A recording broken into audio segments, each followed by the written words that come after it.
بسم اللہ الرحمن الرحیم الحمد للہ رب العالمین والعاقبۃ للمتقین والصلاۃ والسلام علی نبی الکریم۔ ہم اب جو ہے وہ تقابل ادیان کا جو آخری پورشن ہے اس کا ایک بڑا اہم سوال جو ہے وہ پڑھنے جا رہے ہیں، اور آج کا موضوع ہے ہمارا رسول اکرم صلی اللہ علیہ وآلہ وسلم کی تعلیمات اور اعلیٰ اخلاق۔ تو اس موضوع پر جو ہے وہ گفتگو کرنے سے پہلے جو ابتدائی بات آپ نے ذہن نشین رکھنی ہے وہ یہ کہ جس ماحول کے اندر آپ صلی اللہ علیہ وآلہ وسلم کی بعثت ہوئی، یعنی جو عربوں کے قبل از اسلام حالات تھے ان کا ہم نے جائزہ لیا، اور بالخصوص جو ہے وہ مذہبی حالات کا ہم نے جائزہ لیا، اور آپ نے یہ بات سمجھ لی کہ اس وقت تقریباً جو دنیا میں بڑے بڑے مذاہب اور دنیا میں جو عقائد اور اخلاقیات کے حوالے سے جو تعلیمات تھیں ان کا ایک کہہ لیں کہ نمونہ ہر پہلو سے جزیرہ نما عرب کے اندر جو ہے وہ موجود تھا، بالخصوص مکہ مکرمہ کے اندر یا مدینہ منورہ کے اندر جب ہم نے دیکھا کہ یہود و نصارہ میں سے بھی افراد جو ہیں وہ موجود ہیں، بت پرست اور مشرکین وہاں کے جو ہے وہ رہنے والے وہ بھی موجود ہیں، پھر جو ہے وہ صابئی بھی موجود ہیں، ستارہ پرست بھی موجود ہیں، مجوسی بھی ہیں، اسی طرح جو ہے وہ آخرت کے منکر بھی ہیں، دہریے بھی ہیں، اور حضرت ابراہیم علیہ السلام کے مذہب کے اوپر اپنے آپ کو کاربند بیان کرنے والے وہ افراد جو اپنے آپ کو دین حنیف کے پیروکار کہتے ہیں وہ بھی ہیں۔ تو آپ اندازہ کر سکتے ہیں کہ آپ جامعیت کے ساتھ تقریباً ہر مذہب کو آپ اس دور کے اندر عربوں کے اندر موجود پاتے ہیں، ہر وہ عقیدہ، ہر وہ نظریہ جو عمومی طور پر عامت الناس کے اندر اختیار کیا گیا تھا، جس کے مختلف جو ہے وہ مرکز ہو سکتے ہیں، کسی کا مرکز روم ہو سکتا ہے، کسی کا مرکز ایران ہو سکتا ہے، یا پھر جو ہے وہ دور دراز کے دیگر جو علاقے ہیں جہاں کہیں سے بھی لوگ تعلق رکھتے تھے، وہ جس بھی مذہب کے پیروکار تھے، جس بھی دین کے پیروکار تھے، وہ آپ دیکھ سکتے ہیں کہ اس کی کوئی نہ کوئی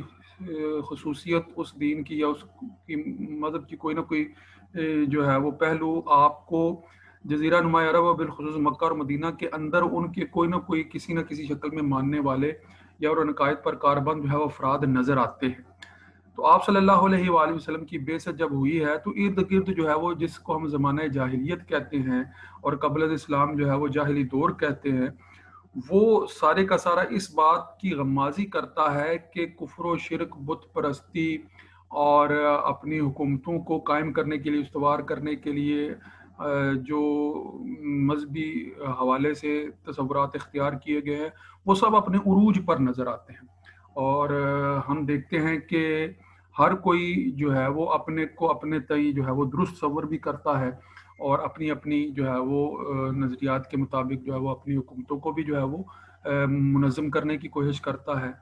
اور پھر جو ہے وہ ایک اور پہلو بھی یہاں پر جو ہے وہ ہم نے ماضی میں پڑھ لیا، یہ پس منظر کے طور پر آپ کو باتیں بتا رہا ہوں تاکہ اب جو آپ آگے جو ہے رسول اللہ صلی اللہ علیہ وسلم کی تعلیمات اور آپ صلی اللہ علیہ وسلم کے اعلیٰ اخلاق کی طرف جب آئیں تو آپ کو یہ بنیادی بات جو ہے وہ سمجھ آ جائے کہ آپ صلی اللہ علیہ وسلم کی تعلیمات میں وہ بنیادیں کس طرح سے مؤثر تھیں کہ جن کو آپ صلی اللہ علیہ وسلم نے لوگوں کے سامنے رکھا، اور کن کن تعلیمات کے ذریعے سے جو ہے وہ دیگر مذاہب کے افراد کو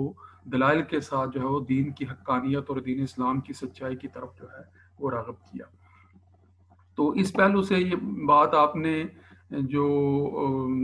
پہلے قبل اسلام مسلمانوں سے پہلے آپ وسلم کی بعثت سے پہلے زمانہ جاہلیت کے متعلق عربوں کے حالات پڑھے اور دینی اور عقائد کے حوالے سے ان کے نظریات جانے، ان کو پیش نظر رکھتے ہوئے خلاصتاً یہ بات آپ نے ذہن میں رکھنی ہے کہ جس ماحول کے اندر آپ وسلم کی بعثت ہوئی ہے، ارد گرد کفر و شرک، بت پرستی اور دیگر انبیاء سے تعلق رکھنے والے افراد وہ بھی اپنے سابقہ حقیقی ادیان یا مذاہب یا اپنی سابقہ مذہبی تعلیمات سے روگردانی کر کے محرف شدہ تعلیمات پر کاربند تھے، اور اصل دین کی کہیں کوئی شکل یا کوئی صورت جو ہے وہ موجود نہیں تھی۔ جو کچھ تھا وہ یا تو ان کی خواہشات نفسانی تھی، جس کے نتیجے میں اختیار کیے گئے عقائد و نظریات ان کی زندگیوں پر حاوی نظر آتے ہیں۔ ایسے ماحول میں آپ صلی اللہ علیہ وآلہ وسلم کی بعثت یقیناً ناگزیر تھی۔ اللہ رب العزت کا یہ قانون ہے، قانون قدرت ہے کہ جب کفر و شرک جو ہے وہ اپنی انتہاؤں کو پہنچ جاتا ہے تو پھر آپ صلی اللہ علیہ وآلہ وسلم تو پھر اللہ رب العزت جو ہے وہ بنی نوع انسانی کی ہدایت کے لیے، رہنمائی کے لیے جو ہے وہ اپنے پیغمبر جو ہے وہ بھیجتا ہے، تاکہ لوگ جو ہے وہ دوبارہ اللہ کی وحدانیت کو تسلیم کرتے ہوئے دوبارہ حق کے رستے پر جو ہے وہ کاربند ہو جائیں۔ اور جوں زمانہ نبوت سے دوری ہوتی جاتی ہے، آپ کو جو ہے وہ نظر آتا جائے گا کہ لوگ جو ہیں وہ اصل دین کی تعلیمات سے دور ہوتے چلے جاتے ہیں۔ تو حضرت موسیٰ علیہ السلام کے بعد پھر حضرت عیسیٰ علیہ السلام، اور پھر حضرت عیسیٰ علیہ السلام کے بعد جو ہے وہ آپ صلی اللہ علیہ وآلہ وسلم کے کی بعثت تک آپ دیکھتے ہیں کہ حضرت عیسیٰ علیہ السلام اور آپ کے درمیان جو تقریباً 550 سال کا عرصہ ہے، وہ عرصہ اس قدر طویل ہے کہ اس دوران جو ہے وہ کوئی نبی یا رسول جو ہے وہ مبعوث نہیں فرمایا گیا۔ اور اگر اس دوران کوئی نبی یا رسول مبعوث نہیں فرمایا گیا تو جو تعلیمات ہیں سابقہ انبیاء کی، وہ اب لوگوں نے ان کے اندر بہت سی تبدیلیاں اور تحریفات کر کے اپنی تعلیمات کو مسخ کر چکے ہیں، اور اب جو ماحول ہے وہ جاہلیت اور بت پرستی اور شرک اور کفر کے پہلوؤں کو جو ہے وہ بڑے پیمانے پر اپنائے ہوئے نظر آتا ہے۔ لہٰذا اب اس دوبارہ جو ہے وہ بعثت نبی یا رسول کی حیثیت سے بعثت کا مقصد بھی یہی ہے کہ دوبارہ سے اب جو ہے وہ لوگوں کو حق کی تعلیمات صحت کے ساتھ جو ہے وہ پہنچائی جائیں۔ اور اللہ رب العزت کا یہ بڑا کرم ہوا، یہ بڑا فضل ہوا، اللہ نے بڑی نعمت عطا کی کہ آپ صلی اللہ علیہ وآلہ وسلم کو بحیثیت نبی، بحیثیت رسول، بحیثیت پیغمبر جو ہے وہ مبعوث فرما کر دوبارہ سے لوگوں کے لیے ہدایت کا، اپنی طرف رجوع کرنے کا، اپنی بندگی کے صحیح طریقہ کو اختیار کرنے کا رستہ بنی نوع انسانی کے لیے کھول دیا۔ اور اب کہ یہ پہلو بڑا ہی اہم ہے، جب ہم آگے جا کے رسول اللہ صلی اللہ علیہ وسلم کے خصائص پڑھیں گے تو ہمیں اندازہ ہوگا کہ آپ صلی اللہ علیہ وسلم کی بعثت اور آپ صلی اللہ علیہ وسلم کی خاتمیت اور آپ صلی اللہ علیہ وآلہ وسلم پر جو ہے وہ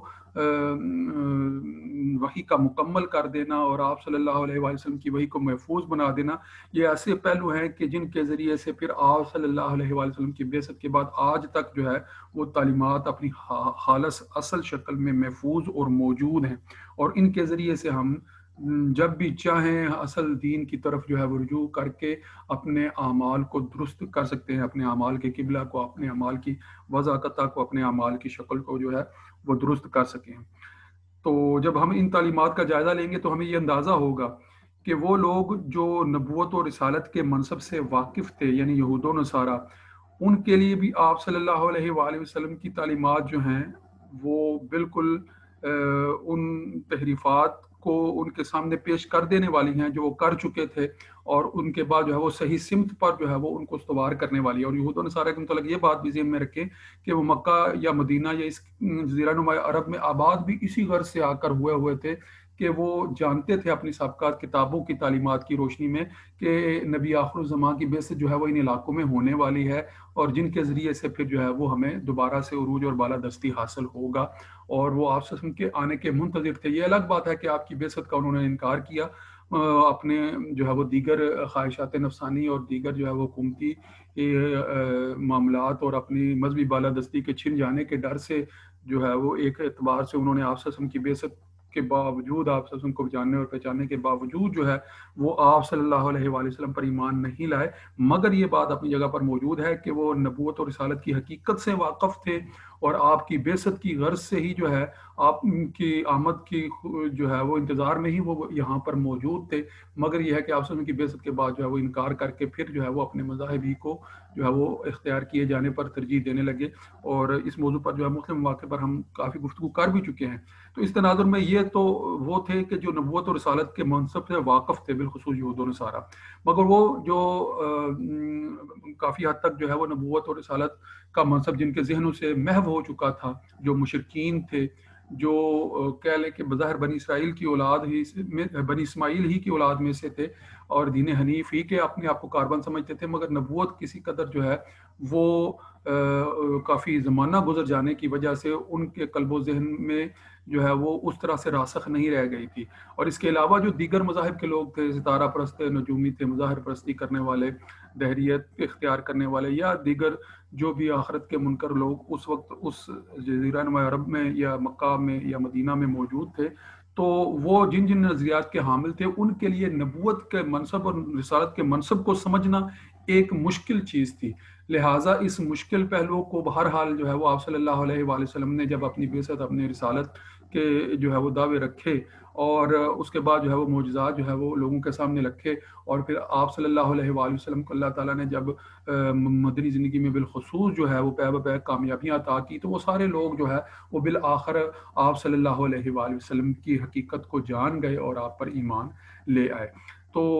آپ صلی اللہ علیہ وآلہ وسلم نے بعثت کی جو تقریباً 23 سالہ زندگی ہے، جس میں 12 سال 5 ماہ 13 دن جو مکی زندگی ہے اور 9 سال 9 ماہ 9 دن جو مدنی زندگی ہے، یہ تقریباً جو ہے وہ 22 سال 2 ماہ 22 دن کی زندگی جو تقریباً 23 سال کی زندگی بنتی ہے۔ اس زندگی کے اندر آپ صلی اللہ علیہ وآلہ وسلم نے اللہ کی طرف سے آنے والی وحی کے مطابق جامعیت کے ساتھ تمام شریعت اسلامیہ کی تعلیمات کو، اسلام کی دین اسلام کی حقانیت پر مبنی تعلیمات کو جس طرح سے اللہ کی طرف سے آپ تک پہنچایا گیا تھا، آپ صلی اللہ علیہ وآلہ وسلم نے بلا کم و کاست جو ہے وہ بالکل ویسے کا ویسا جو ہے وہ بنی نوع انسانی تک پہنچا ہے۔ اور آپ اس ضمن میں یہ بات ضرور ذہن میں رکھیے گا کہ آپ صلی اللہ علیہ وآلہ وسلم نے جب 40 سال کی عمر میں پہلی وحی آنے کے بعد اعلان نبوت فرمایا تھا،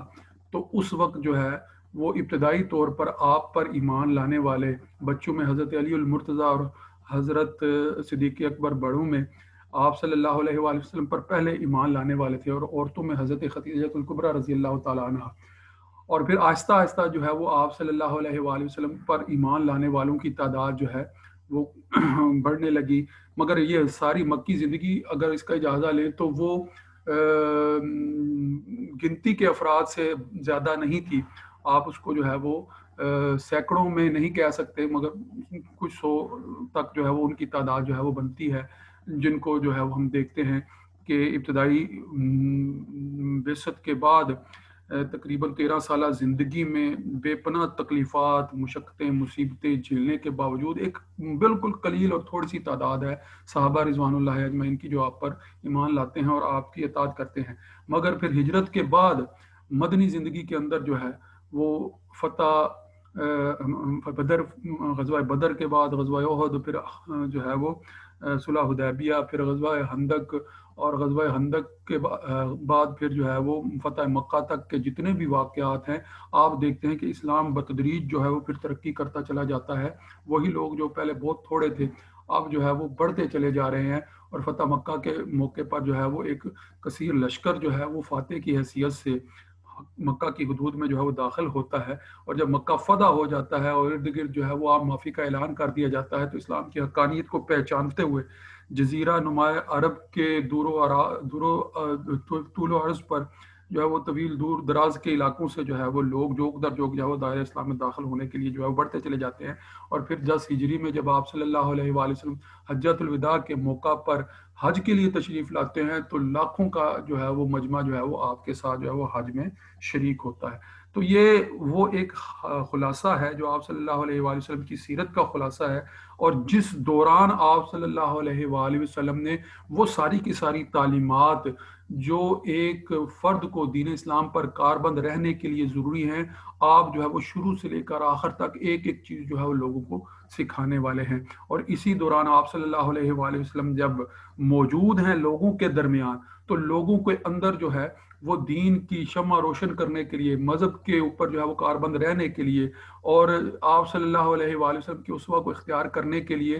جو جو بنیادی باتیں ہو سکتی تھی، آپ صلی اللہ علیہ وآلہ وسلم لوگوں کو اپنے عمل سے جو ہے وہ اس کو کر کے دکھا رہے تھے۔ اور وہ عمل جو ہے وہ ایسا عمدہ اور احسن عمل ہے کہ وہ اعلیٰ اخلاق جو ہمیں اس عمل کے اندر جو ہے وہ نظر آتے ہیں۔ دنیا کی کوئی بھی اور شخصیت جو ہے وہ ایسی مثال پیش کرنے سے جو ہے وہ قاصر ہے کہ جو اعلیٰ اخلاق اور جو دینی تعلیمات، جو شرعی پہلو جو ہے وہ آپ صلی اللہ علیہ وآلہ وسلم نے جس حسن و خوبی، جس اعلیٰ پیمانے پر جو ہے وہ ہم تک پہنچائے۔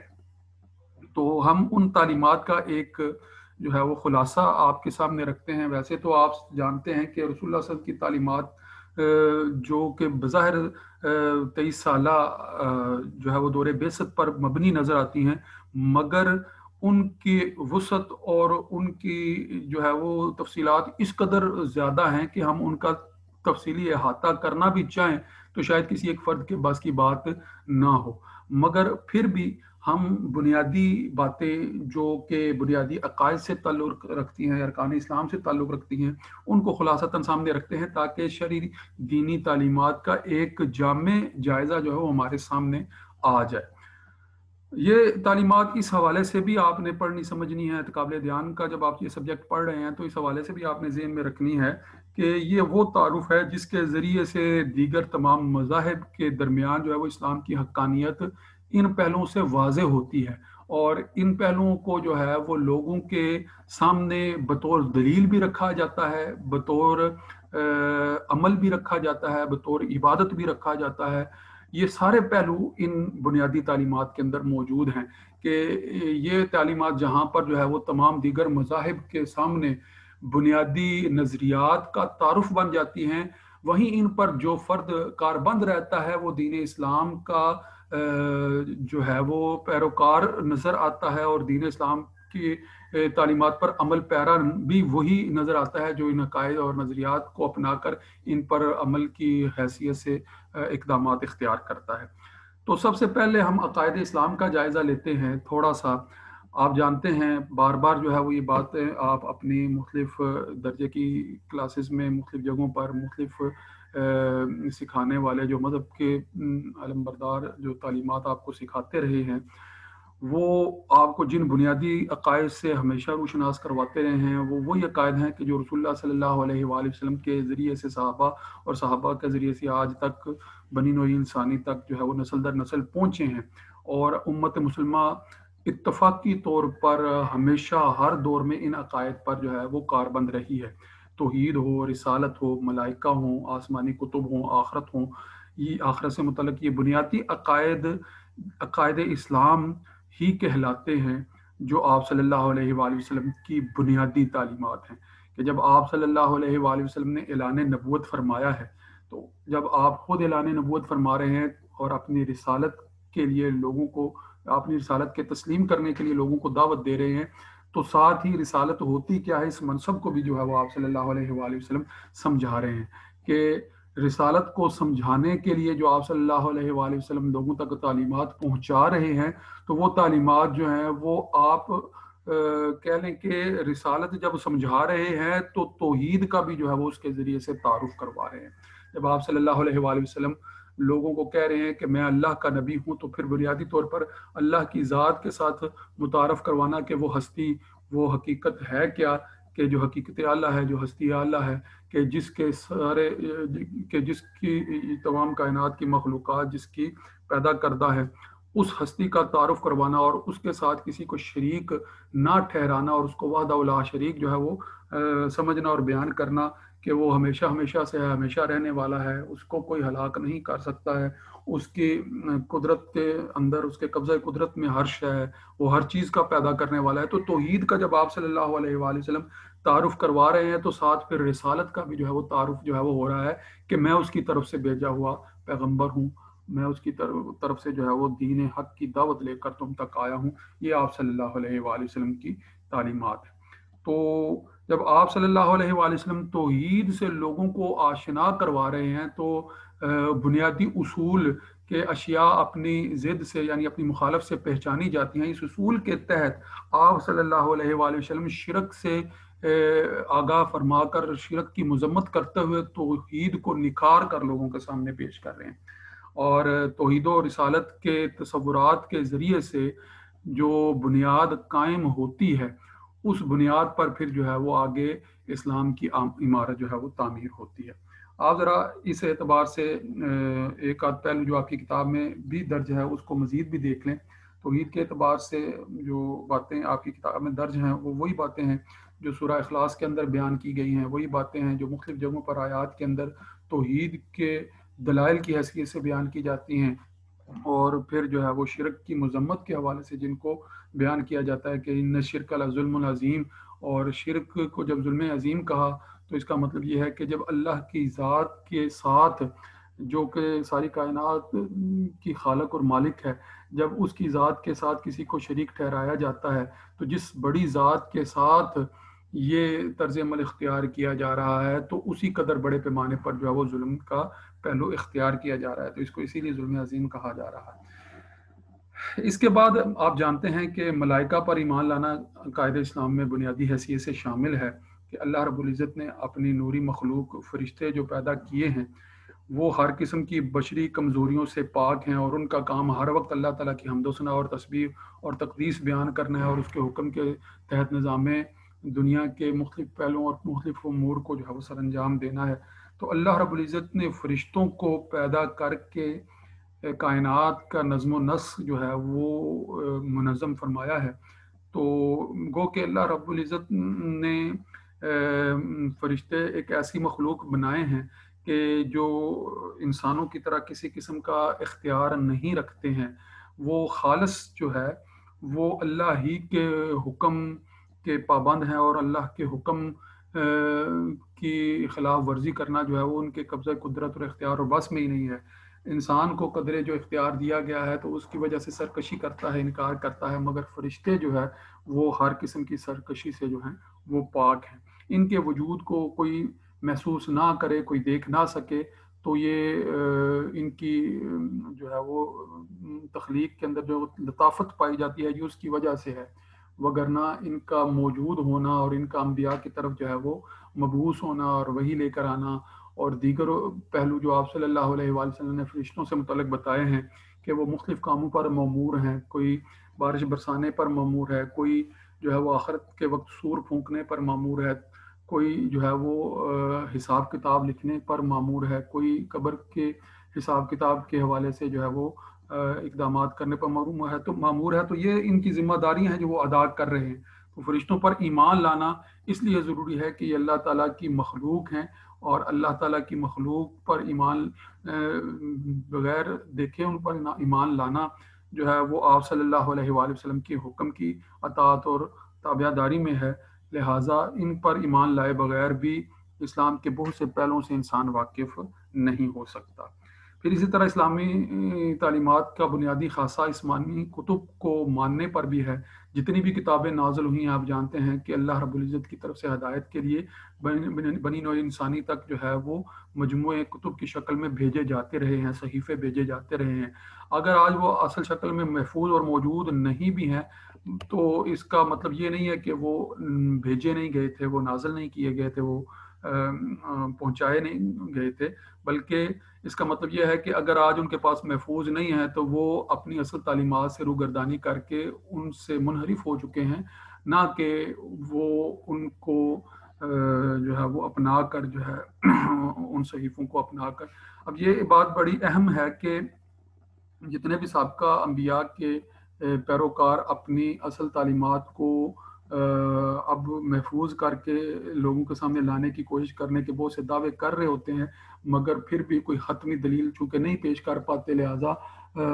اگر وہ آج بھی اپنے حقیقی تعلیمات کی طرف رویہ رجوع کرنا چاہتے ہیں تو وہ پھر قرآن ہی کے ذریعے سے ان تک پہنچتے ہیں، وگرنہ آپ صلی اللہ علیہ وآلہ وسلم کے ذریعے سے، قرآن کے ذریعے کے بغیر جو ہے وہ وہاں تک جب بھی پہنچنے کی کوشش کرتے ہیں تو وہ پھر کوئی بھی حقیقی ثبوت یا دلیل نہیں دے پاتے جس سے وہ ثابت کر سکیں کہ یہ وہی کتابیں ہیں جو انبیاء پر نازل ہوئی تھی۔ تو اگر آج ان انبیاء کی کتب کو ثابت کرنے کا ذریعہ بھی جو ہے وہ قرآن کریم ہے اور آپ صلی اللہ علیہ وآلہ وسلم کی ذات بابرکات ہے، تو پھر یہ بات سمجھنا چاہیے کہ آپ کی حقانیت کو تسلیم کیے بغیر اب کوئی چارہ کار نہیں ہے۔ لہذا صاحب کا آسمانی کتب پر ایمان لانا اس حیثیت سے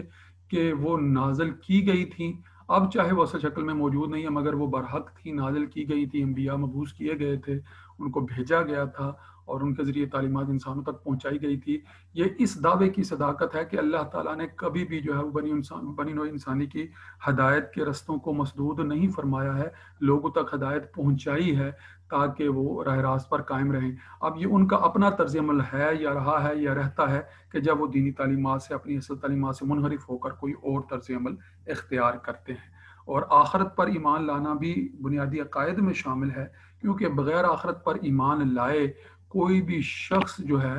وہ اپنے بنیادی نظریات کے اندر پختگی پیدا نہیں کر سکتا۔ مثلا اگر وہ نیکی پر عمل پیرا ہوتا ہے اور برائی سے روگردانی کرتا ہے تو نیکی پر عمل پیرا رہنے کے لیے اس کو جو عقیدہ، جو نظریہ جو ہے وہ کاربند رکھتا ہے وہ یہی ہے کہ یہ نیکی آخرت میں اس کے کام آئے گی اور یہ بدی آخرت میں اس کو نقصان پہنچائے گی، اس لیے وہ اس سے دور رہتا ہے۔ تو گناہوں اور ثواب کی نیت سے کوئی عمل جو ہے وہ درست رکھنا، یہ وہ بنیادی چیز ہے، یہ وہ بنیادی پہلو ہے کہ بغیر عقیدہ آخرت کو اختیار کیے اس پر صحت کے ساتھ کاربند رہنا ممکن نہیں ہے۔ تو آخرت کے متعلق جو ہے وہ آپ جانتے ہیں کہ آئندہ زندگی ہے، یعنی یہ تصور جو بہت سے عقائد اور نظریات رکھنے والے افراد کے ہاں تھا کہ یہ دنیا ہی کی زندگی ہے اور یہ اس کے بعد جو کوئی فرد مر کر مٹی ہو جائے، مٹی میں دفن ہو جائے تو وہ کیوں کر جو ہے وہ دوبارہ زندہ ہو سکتا ہے۔ تو آخرت کی تعلیمات اس کو ان فرسودہ نظریات سے نکالنے والی تعلیمات ہیں کہ اگر آخرت کا تصور پختہ نہیں ہے تو پھر دوسری زندگی کا جو حقیقی زندگی ہے، جو ہمیشہ رہنے والی زندگی ہے، جس میں جو ہے وہ حقیقت میں کامیابی، اصل کامیابی ہے، اور یہ موجودہ زندگی میں جیسے اعمال ہوں گے وہ اثر انداز ہوں گے اس کی زندگی پر آخرت کی زندگی کے حوالے سے، تو یہ اس وقت تک انسان کو مفید نہیں ہو سکیں گے اس دنیا کے اعمال جب تک کہ وہ آئندہ آنے والی حقیقی زندگی کے وجود پر، اس کے ممکن اور ہونے پر اور اس کے اندر جو وہ جانے پر اور اس میں ہمیشہ ہمیشہ کی زندگی گزارنے پر جو ایمان نہیں رکھتا۔ تو اس زندگی میں پھر آپ جانتے ہیں کہ داخل ہونے کے لیے موت کے دروازے سے گزرنا ضروری ہے، اور موت کے دروازے سے گزر کر ہی انسان جو ہے وہ عالم برزخ سے ہوتا ہوا عالم آخرت میں داخل ہوتا ہے، اور عالم آخرت میں پھر جو ہے وہ فیصلہ ہونے کے بعد جب داخل ہوتا ہے تو جن کا ہمیشہ ہمیشہ کا مسکن جو ہے وہ جنت ہے، وہ جنت میں چلے جاتے ہیں، اور جنہوں نے اپنے گناہوں کے ذریعے اپنی عاقبت کو خراب کر رکھا ہوتا ہے وہ دوزخ کے پھر حقدار ٹھہرتے ہیں۔ تو اگر یہ تسلیم نہیں ہے تو پھر جو ہے وہ بنیادی عقائد میں سے کسی ایک میں بھی جو ہے وہ روگردانی کرنا جو ہے وہ اس کی آخرت اور دنیاوی اور اسلامی اور دینی زندگی کو مکمل نہیں رہنے دیتا۔ تو ان سارے بنیادی عقائد پر ایمان لانا جو ہے وہ ضروری ہے دائرہ اسلام میں داخل ہونے کے لیے۔ اس کی حقیقت کو جان کر اس پر ایمان لانا ہر انسان کے لیے ضروری ہے۔ جو ان پر ایمان نہیں لاتا وہ دائرہ اسلام میں داخل نہیں ہو سکتا۔ پھر جب وہ ان پر ایمان لے آتا ہے تو پھر ایمان کے کچھ تقاضے ہیں کہ جب اس نے اللہ رب العزت کو اپنا حقیقی معبود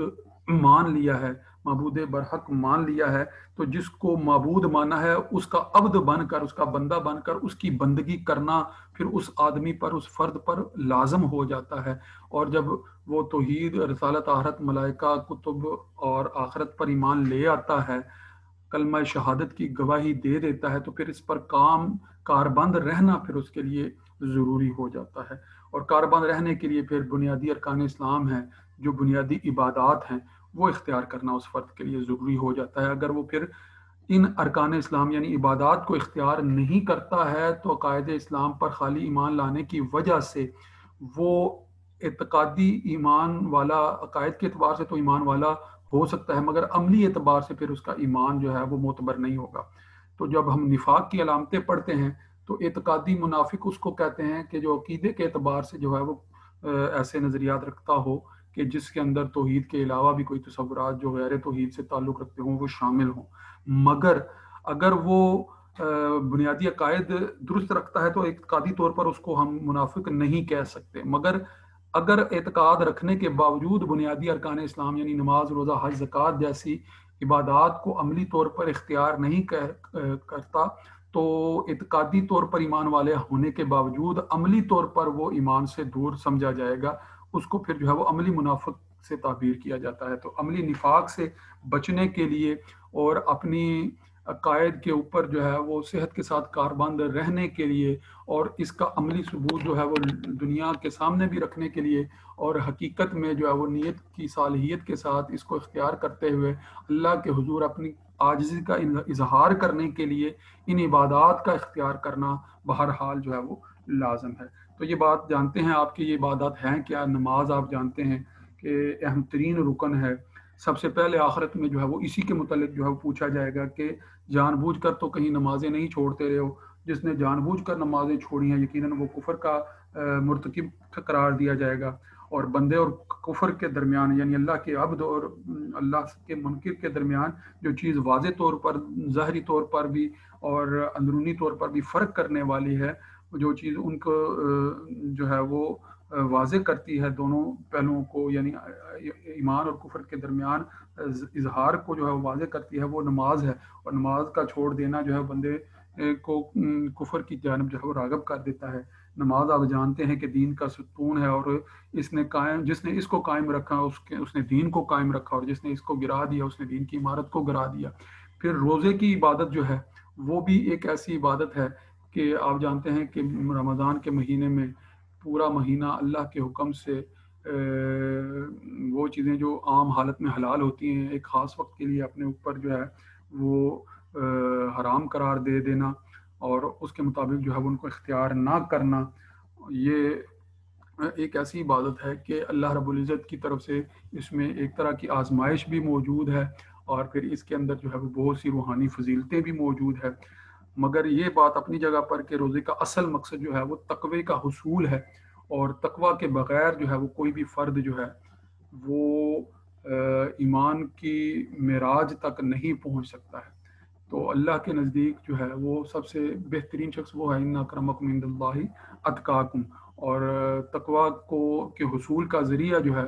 وہ جہاں دیگر عبادات ہیں روزہ اس میں اولین طور پر جو ہے وہ کارگر ثابت ہوتا ہے۔ اور جو لوگ جو ہے وہ رمضان المبارک کے روزے صحت کے ساتھ رکھتے ہیں تو یقیناً اللہ تعالیٰ کی طرف سے یہ عمل اس کی گناہوں کی معافی کا سبب بھی بن جاتا ہے۔ پھر اسی طرح زکوٰۃ جو ہے وہ نصاب کے مطابق مسلمانوں پر فرض کی گئی ہے، یہ صاحب حیثیت پر فرض ہے جو ان سے لے کر غریبوں میں تقسیم کی جاتی ہے، اور زکوٰۃ خاص جو ہے وہ مال پر جو ہے وہ ایک خاص نصاب کے ساتھ جو ہے وہ متعین کی جاتی ہے۔ آپ یہ جانتے ہیں کہ نصاب کے مطابق جو ہے وہ 7.5 تولے سونا ہو یا 52.5 تولے چاندی ہو تو اس پر 2.5% کی شرح سے جو ہے وہ زکوٰۃ کی رقم جو ہے وہ لوگ جن کو زکوٰۃ کے نصاب میں شمار کیا جاتا ہے، جو لوگ مستحقین زکوٰۃ ہیں ان میں دی جاتی ہے، جو کہ مصارف زکوٰۃ بھی کہلاتے ہیں، اور وہ 8 ہیں، غرباء ہیں، مساکین ہیں، اور وہ افراد جو زکوٰۃ کے محصول پر جو ہے مقرر کیے گئے ہوتے ہیں۔ اسی طرح جو ہے وہ غلام کو آزاد کرنے کے لیے بھی استعمال ہوتی ہے۔ اسی طرح جو ہے وہ نئے اسلام میں داخل ہونے کی دلجوئی کے لیے بھی اس کا جو ہے وہ اہم مصرف ہے۔ اسی طرح قرض کی ادائیگی کے لیے بھی جو ہے وہ کسی کو دی جا سکتی ہے۔ تو یہ جو مصارف زکوٰۃ ہیں 8 جو بیان کیے جاتے ہیں ان میں اس کو خرچ کیا جاتا ہے، اور یہ مالی عبادت ہے۔ جس طرح نماز یا روزہ بدنی عبادت ہے تو زکوٰۃ جو ہے وہ مالی عبادت ہے، اور یہ بھی انسان کے اندر جہاں مال کی محبت کو ختم کرتی ہے وہاں معاشی طور پر پورے معاشرے کو مضبوط اور مستحکم کرنے کا سبب بھی بنتی ہے۔ تو اس سے اسلام کی تعلیمات کی، عبادات کی جامعیت کا احساس بھی ہوتا ہے کہ صرف فرد کی انفرادی حیثیت نہیں بلکہ اجتماعی حیثیت کو بھی مد نظر رکھتے ہوئے احکامات عبادت کے طور پر اختیار کیے گئے ہیں۔ اسی طرح حج پھر معاشی اور معاشرتی اور بدنی ہر طرح کی عبادت کا جو ہے وہ مجموعہ ہے۔ آپ جو ہے وہ انفرادی بھی کہیں بہت سے اعمال ہیں، اجتماعی بھی بہت سے اعمال ہیں، اور اللہ رب العزت کی جو دین کو سربلند کرنے والی نشانیاں ہیں جو پوری دنیا میں اسلام کی حقانیت کے فروغ کا باعث بنتی ہیں، ان کی طرف جو ہے وہ انسانوں کی توجہ دلانے والا اور دل کو اس کی طرف مائل کرنے والا اور ان کے ذریعے سے وحدت کا پیغام پوری بنی نوع انسانی تک پہنچانے والا جو پہلو ہے وہ اس عبادت یعنی حج کی عبادت کے اندر جو ہمیں واضح طور پر نظر آتا ہے۔ یہاں ہمیں جو ہے وہ بنی نوع انسانی کی، پوری بنی نوع انسانی کی اندر جو مساوات کے حقیقی حصول کا جو عملی طریقہ ہو سکتا ہے وہ نظر آتا ہے۔ اس کو اپنا کر پوری دنیا کے اندر وحدت انسانیت، انسان کی جو مساوات کا پہلو ہے وہ اس کو ظاہر کیا جا سکتا ہے کہ جب ہم دیکھتے ہیں کہ ایک ہی لباس میں گورے کالے کی تقسیم کے بغیر ایک ہی طرح جو ہے وہ اعمال کرتے ہوئے افراد نظر آ رہے ہوتے ہیں، تو اسلام کی جہاں وحدانیت مستحکم طور پر لوگوں کے سامنے پیش ہوتی ہے، وہیں پر مساوات عالمگیر کا جو تصور ہے وہ بھی انسانیت کے سامنے جو ہے وہ ظاہر کیا جا رہا ہوتا ہے۔ تو یہ سارے بنیادی ارکان اسلام ہیں جن کے اندر اسلام کی روح پوشیدہ ہے، جن کو اختیار کرنے سے اسلام جو ہے وہ ہر دور میں محفوظ شکل میں سامنے لوگوں کے رہا ہے، اور ہمیشہ جو ہے وہ انشاءاللہ اللہ رب العزت کی مشیت کے مطابق جو ہے وہ یہ حقانیت انہی ارکان اسلام کے ذریعے سے دنیا پر ظاہر ہوتی رہے گی۔ اگر ہم ان ساری عبادات کا، سارے ارکان اسلام کا، عقائد و ارکان کا جو ہے وہ خلاصہ اپنے سامنے رکھیں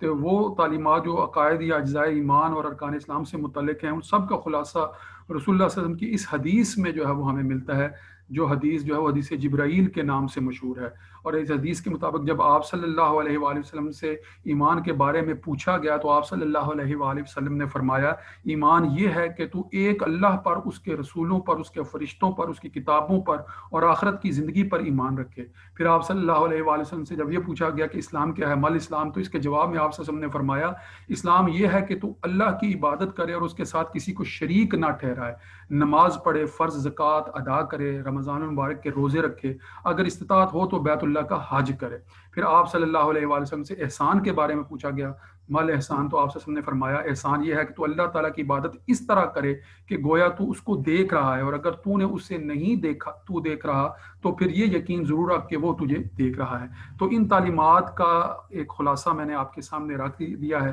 آئندہ لیکچر میں آپ کے سامنے آپ سے کے اعلیٰ اخلاق سے متعلق جو ہے وہ گفتگو کروں گا۔ آج کے لیکچر کا وقت جو ہے وہ ختم ہونے جا رہا ہے، تو یقیناً یہ وہ تعلیمات ہیں جن کی بنیادی حیثیت سے، جن کے ساتھ آپ واقف ہیں، مگر یقیناً ان تعلیمات کو متقابل دیان کے تناظر میں، دیگر مذاہب کے سامنے اسلام کے تعارف کے تناظر میں پڑھنا، سمجھنا اور اس کو بیان کرنا میں نے اپنی عطائی کچھ کوشش کی ہے، تو اس حیثیت سے اس کو سمجھنے کی کوشش کیجیے گا۔ وآخر دعوانا